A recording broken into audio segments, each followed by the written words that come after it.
Did you hear, brothers and sisters? Christ got into Simon's boat today, and Simon did not refuse him. Oh, happy day, that blessed day that Jesus came to Peter. Where would you and I be had Jesus never gotten into that poor boat of his? Salvation visited us all that day, even before our birth. And it would remain an auspicious day, not only in the life of Peter, the day he met Jesus, but for every Christian as well. It began with utter disappointment. Early in the morning, after a disaster of an overnight shift, to put it mildly, Peter and his companions, having labored in the darkness, arrived back at the shore with nothing to show for it. But in the nothing, grace himself visited him. While Peter, likely gloomy and impatient, was washing and tending to his nets, Jesus and his sweetest voice appeared needy before him. "Brother," Jesus humbly asked, "may I use your boat? I desire to offer a word of benefit to those who have come to listen to me on this shore." Peter, despite his ill feelings, did not follow the temptation to go inward and lock out the world, or greater still, him who is existence itself, Christ our true God. Who could have blamed him? Which of us wouldn't have been irritable after such a disappointing night? I wonder, were there other Peters Christ visited in the days prior? Other fishermen who by God's providence, caught nothing?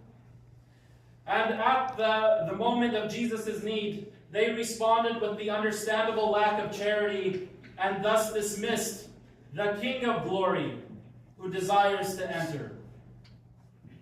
As a side note, I would imagine that even if such things did happen, and there were other Peters, I am sure the Lord would not abandon such miserables to the end.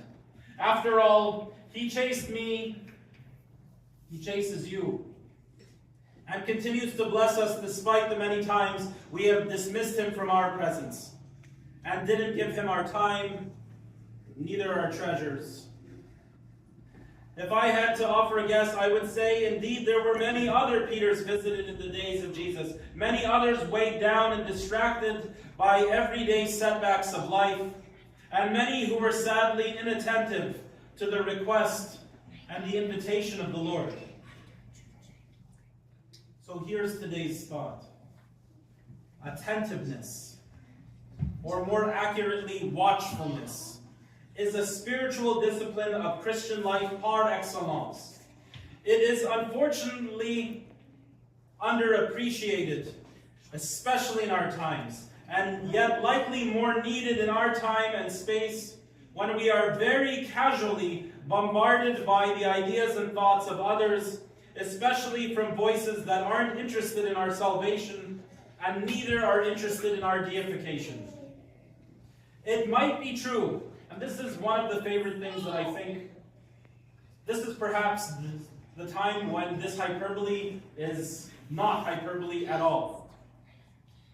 It may be true to say that we have become the most unattentive, unwatchful generation that has ever lived since the time of Christ. We likely can't even begin to appreciate just how distracted our minds are. Nepsis, described by the Desert Fathers and further elaborated throughout the monastic tradition of our Orthodox Church, refers to the purposefulness and sober-mindedness, being alert and vigilant spiritually. In focusing our attention on the remembrance of God, one is able to guard against both whimsical mistakes of daily life, the sinful thoughts that we indulge, and the entertaining of greater evils, which slowly begin to furnish the unprotected habitation of our heart. Please do not let me scandalize you in saying that I believe this to be the greatest concern facing Christians and Christianity in our times. Our thoughts, since our youngest ages, have been cultivated to be dimly attentive to God. I'll say that again. Especially those of you that are parents or parents-to-be. Our thoughts, since our youngest ages, have been cultivated to be dimly attentive to the attention of God. Even if we do have our prayer corners in our homes, and we gather our kids to offer the smallest amount of focus on God, to remember Him, lest, like the disciples in Gethsemane, fall prey to the temptations of daily living. This is but a small minimum. With such pitiful little, we teach our young from their most pivotal ages to be anti-neptic, to not have that watchfulness, to be awash with the thoughts rather of the world around them, rather than to have any attentiveness towards God. The Apostle Peter, that same one who was at one moment watchful as he tended to his nets and gained the world, nearly lost everything through his inattentiveness in Gethsemane. And he famously wrote to us, his spiritual children, these very important words. Be alert and sober of mind. Your enemy, the devil, prowls around like a roaring lion, looking for someone to devour. It's so interesting that it was Peter to have said that, because like I said, he saw that roaring lion in Gethsemane and understood, had he not been awake at the shores of Galilee, he would have lost existence itself. So he tells us, be alert, be sober-minded. This isn't a neutral territory. In fact, you may lose yourself. Your enemy prowls.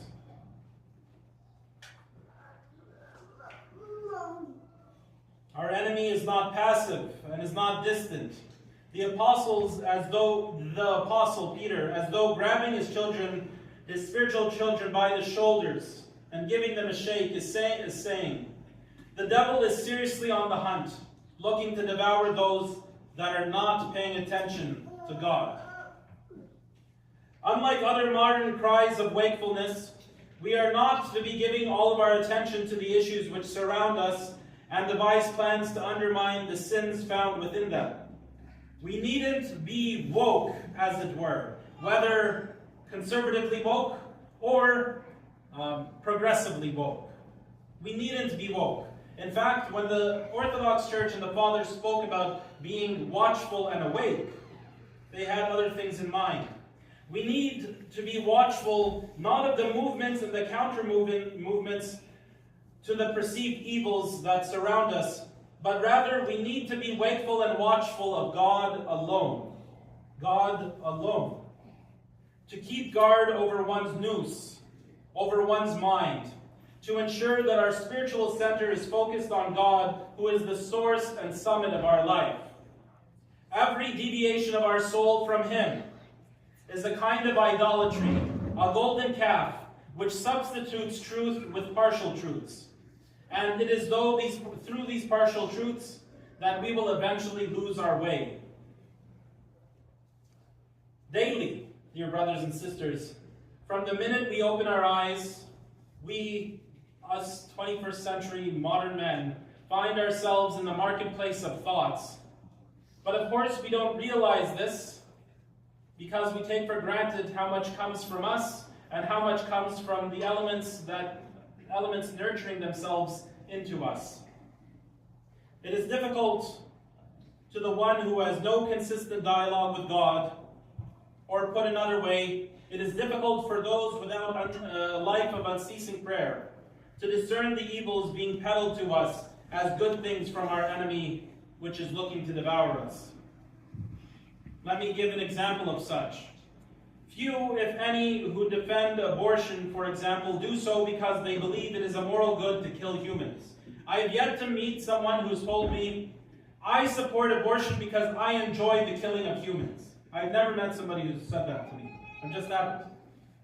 Nonetheless, rather they do so because they have convinced themselves that life in the womb is not fully human, not fully human as we, and therefore, if life needs to be ended, especially whatever life you call that in the womb, they would say, for reasons deemed noble, it is a virtuous thing to see this happen. A partial truth.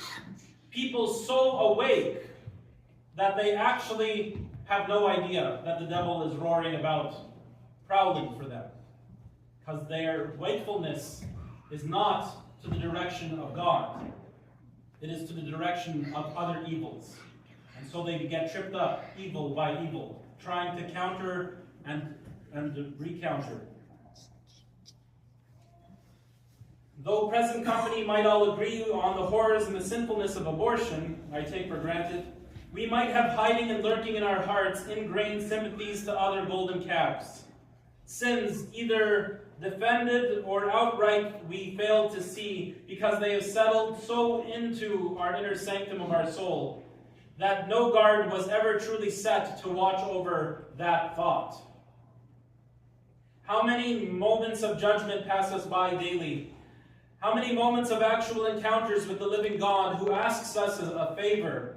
And because we are constantly busy in our minds, our eyes, or with our words, do we miss him? We are servants of God, and a servant listens to he listens and waits for his master to speak.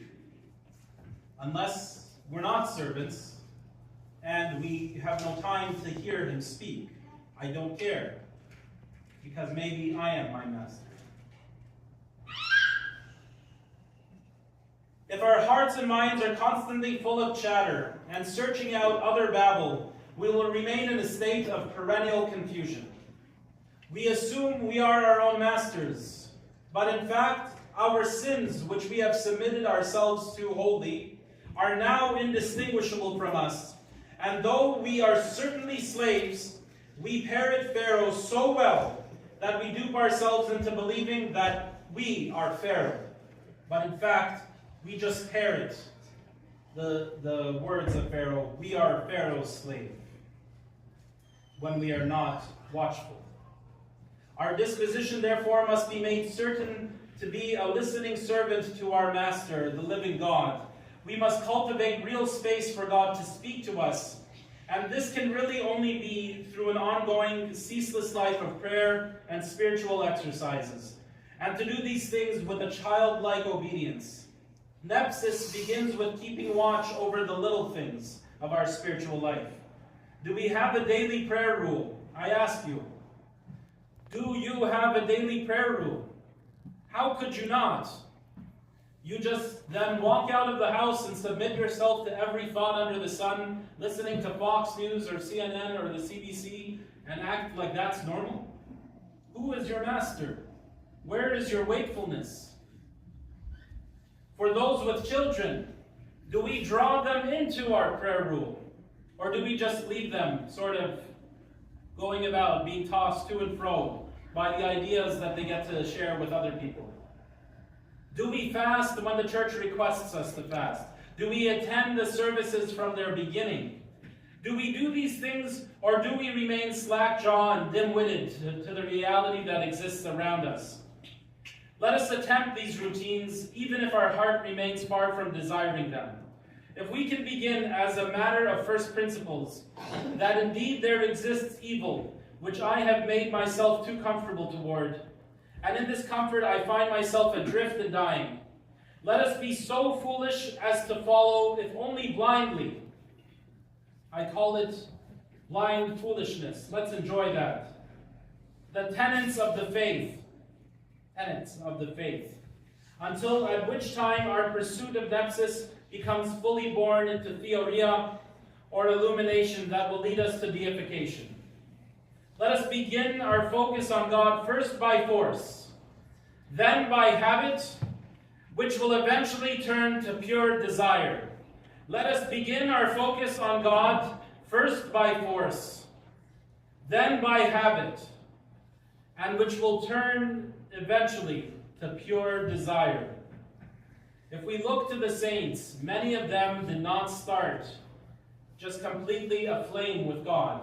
I guarantee you, if you think you're doing it wrong, you're not. You do have to force yourself to stand for prayer in the morning and the evening. You just do. And you think, I'm tired. The saints came to it normally or easily. No, they didn't. What they started by force became habit, and then they desired it. That's being wakeful. That's being watchful. No enemy will be able to overcome you. I'll tell you an interesting story of just to what extent a person ought to keep their mind on God. Saint Arsenios, the desert father, was in his cell one day, and he was praying his evening prayers alone. And he heard a knock at the door. And then he thought to himself, I'm doing my prayers. If this is a human, I'm speaking to God, so I'll ignore it. But then his thoughts began to tempt him. And he said, perhaps it's God knocking at the door. Should I open it? And then he said, if it is God, then he knows that I am attempting to be with him, so he would not want me to be distracted. So then he said, and if it's the devil, then I have no desire to entertain him at all. And then again, he heard a knock at the window.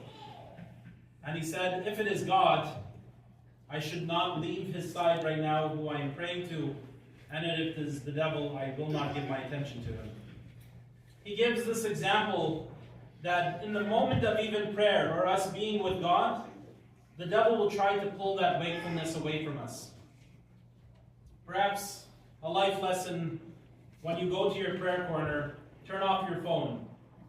Go away. You're not to respond to anything. Personally, I think maybe one of the greatest things that I had seen, and I don't mean to be so personal at this moment, or in sermons. I remember when I was younger, I would see my dad go to his prayer corner and pray. And because I was a child of all the years that I saw that, I don't know, let's say I was 7 or 8 at the time, I wanted to see if my dad loved me or God more in some way. You know, could I disturb him from his prayer? And my dad never looked at me while I tried to get his attention while he was praying. He would talk to me immediately after. That, I'm telling it to you because that stuck with me. His attention was to God. He was at that moment modeling to me what a servant is to a master. He was modeling to me wakefulness. I appreciate that memory. One day soon, dear brothers and sisters, the Lord will find you down and beside yourself, maybe after a night of horrors, trying to make sense of the terrible events of that night. On that day, I pray you recognize his sweet voice and listen obediently to his request. Perhaps on that very morning, your path toward the kingdom will begin, and the world itself will be forever different, because you were watchful and waiting. You were attentive. To him be the glory, now and ever. Amen.